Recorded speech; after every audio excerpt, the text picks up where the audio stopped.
La casa detrás de esta reja de hierro ha sido llamada la segunda residencia más fotografiada de Estados Unidos, solo detrás de la Casa Blanca.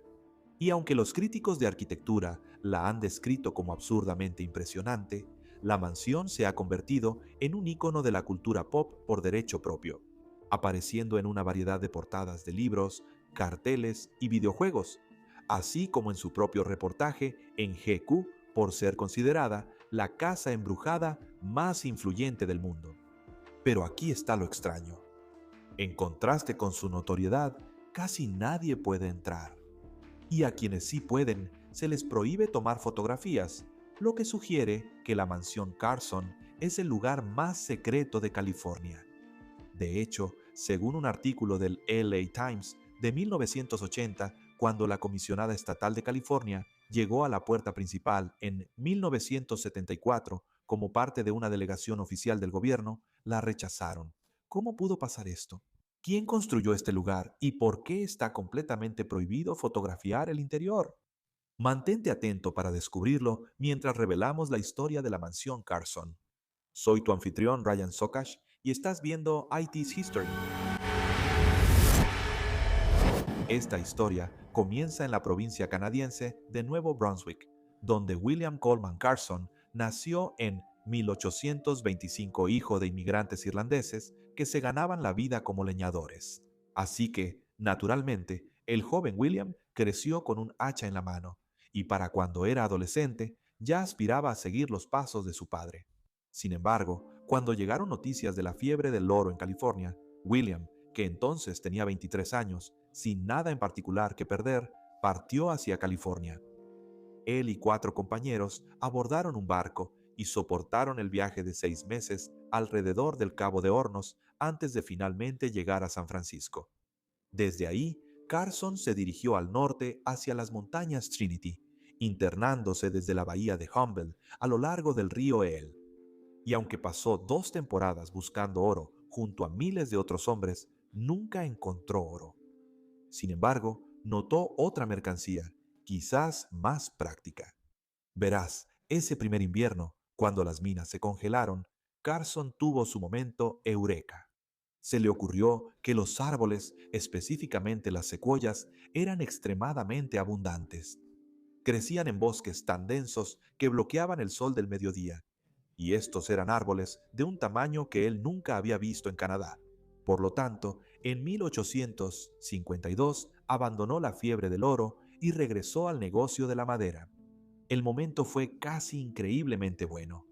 Para que te des una idea, San Francisco se estaba expandiendo en todas direcciones y cada nuevo edificio requería madera. Por suerte, el bosque de secuoyas del condado de Humboldt lo producía a una escala que ninguna otra región en el oeste de Estados Unidos podía igualar. En solo 2 años, él ya operaba su propio aserradero y en menos de una década enviaba tanta madera de secuoya hacia el sur que la bahía misma estaba congestionada con sus goletas. Luego, las cosas mejoraron aún más cuando Carson unió fuerzas con un ingeniero talentoso llamado John Dolber. Juntos fundaron la Dolber Carson Lumber Company. Entre otros logros, la compañía tuvo tanto éxito que patentaron el malacate de vapor, un cabrestante estacionario impulsado por vapor capaz de sacar troncos de terrenos demasiado empinados para los bueyes. Así de simple, la madera que antes era comercialmente inaccesible se volvió viable. A principios de la década de 1880, la compañía producía 15 millones de pies tablares de madera al año. Prácticamente, Carson era dueño del pueblo. 4 grandes aserraderos, vastas tierras madereras, un pequeño ferrocarril, participaciones en bancos locales y una flota de goletas transportando carga por todo el Pacífico. También debo mencionar que el amor estaba en el aire, ya que Carson se casó con su encantadora esposa Sarah, y la nueva familia se mudó a una modesta casa de 2 pisos cerca del aserradero. Así es, uno de los más grandes titanes industriales en la historia de California vivía en una casa que no representaba su estatus, una realidad que causaba una disonancia cognitiva bastante confusa para el público. Después de todo, Carson prácticamente construyó Eureka desde cero. En este punto, Solo podemos especular sobre por qué de repente sintió la necesidad de expresar su estatus. Supongo que, como cualquier hombre a lo largo de la historia, la mortalidad y el legado vinieron a su mente. De cualquier manera, hacia el final del siglo, este millonario se propuso construir un monumento para sí mismo. Carson encargó a los hermanos, Samuel y Joseph Newsom, de Oakland y exigió algo ecléctico. Les dijo a las personas que su nuevo hogar debía representar, cito, la dignidad, grandeza y carácter de la región de las secuoyas. Y continuó, si lo construyo mal, dirán que soy un maldito tacaño. Si lo construyo a gran costo, dirán que soy un presumido.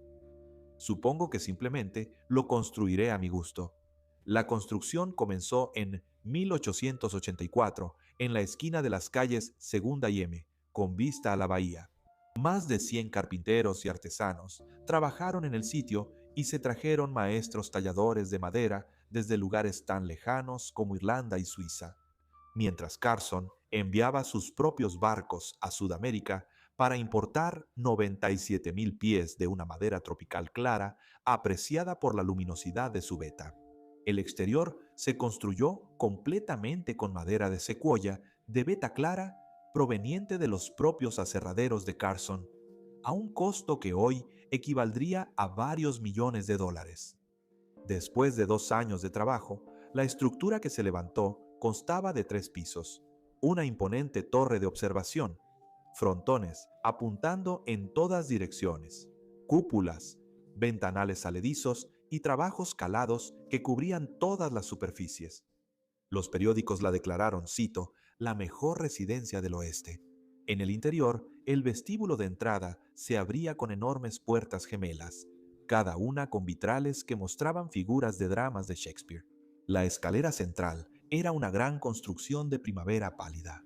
4 vitrales en el descanso oeste representan la música, la pintura, el drama y la ciencia.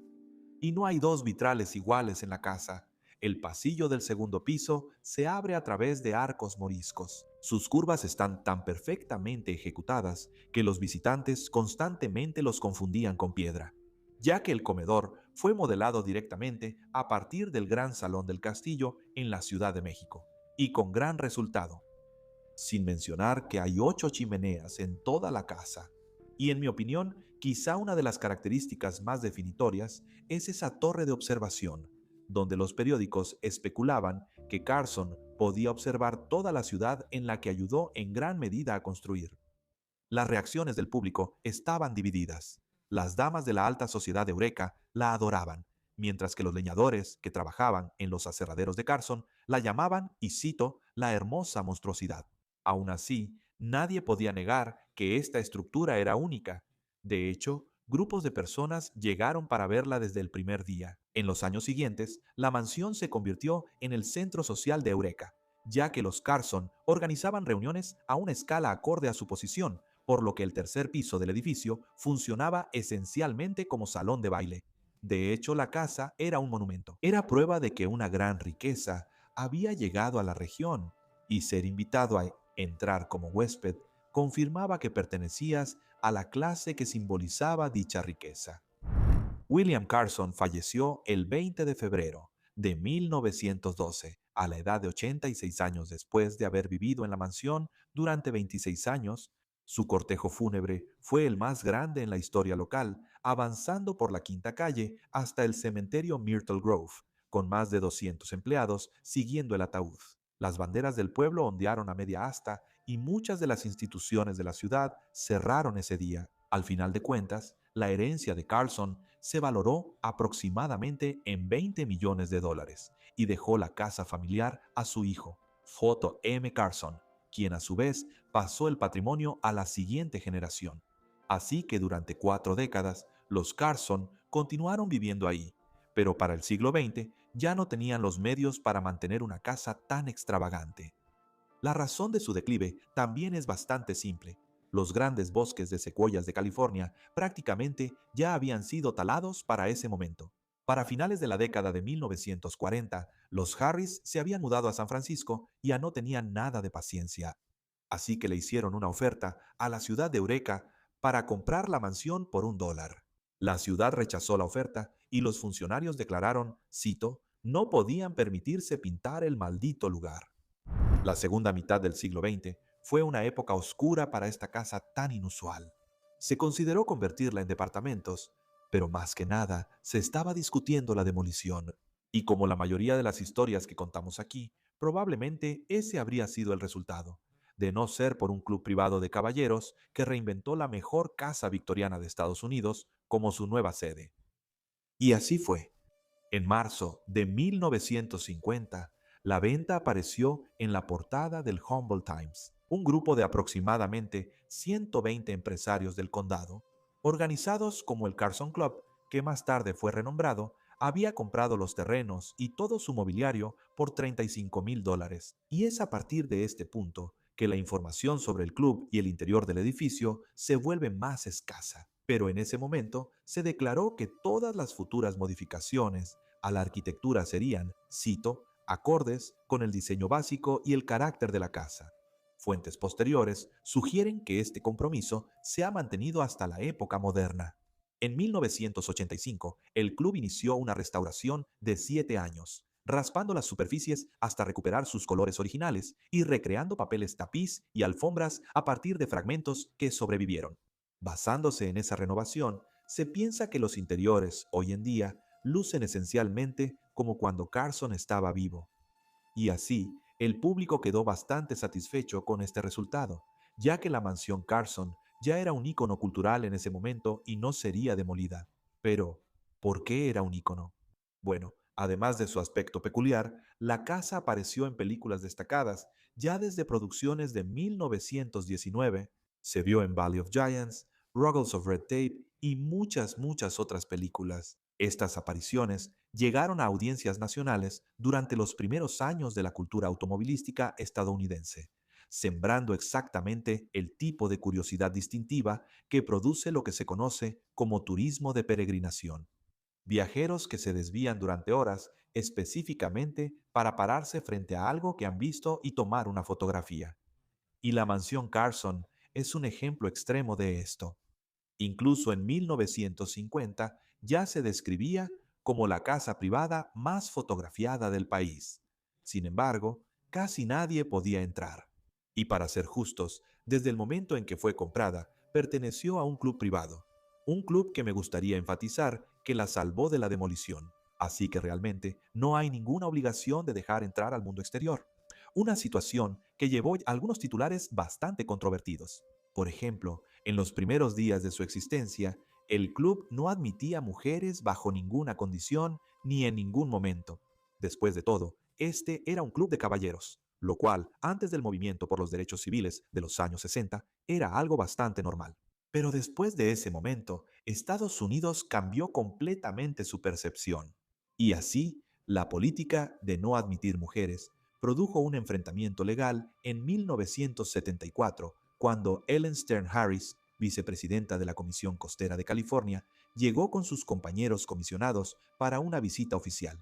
Y aunque no pude averiguar si los otros funcionarios entraron o no, a ella le negaron la entrada en la puerta. Esto probablemente fue una provocación política, ya que ni siquiera a los funcionarios con autoridad regulatoria se les concedían recorridos automáticamente.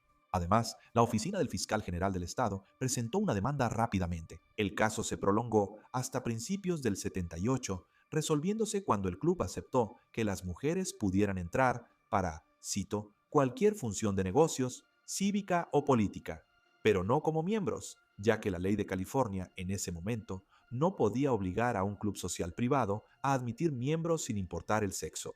Aún así, desde entonces, el club ha abierto la membresía completa a las mujeres, y encontré algunas estadísticas que sugieren que un tercio de los miembros actuales son, de hecho, mujeres.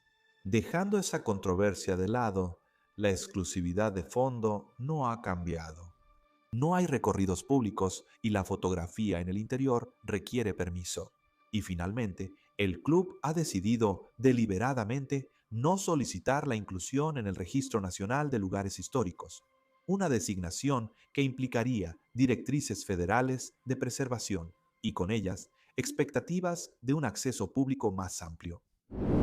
En conclusión, De hecho, creo que es una idea interesante restringir la fotografía dentro de esta mansión. De una manera extraña, eso hace que mi imaginación trabaje más. Y no sé tú, pero en estos tiempos, eso le da un toque especial. Lo dejaremos aquí por hoy, pero un agradecimiento especial a los miembros de nuestro canal por hacer posible este episodio. Esas contribuciones realmente suman y me ayudan a cubrir historias inusuales que de otra manera no podría costear producir. Así que, en serio, muchas gracias a todos por el apoyo. Y si alguno de ustedes que está escuchando esto quiere unirse a nuestra comunidad y apoyar el canal, solo hagan clic en el botón de unirse y los veré del otro lado. De lo contrario, hasta la próxima, se despide Ryan Sokash.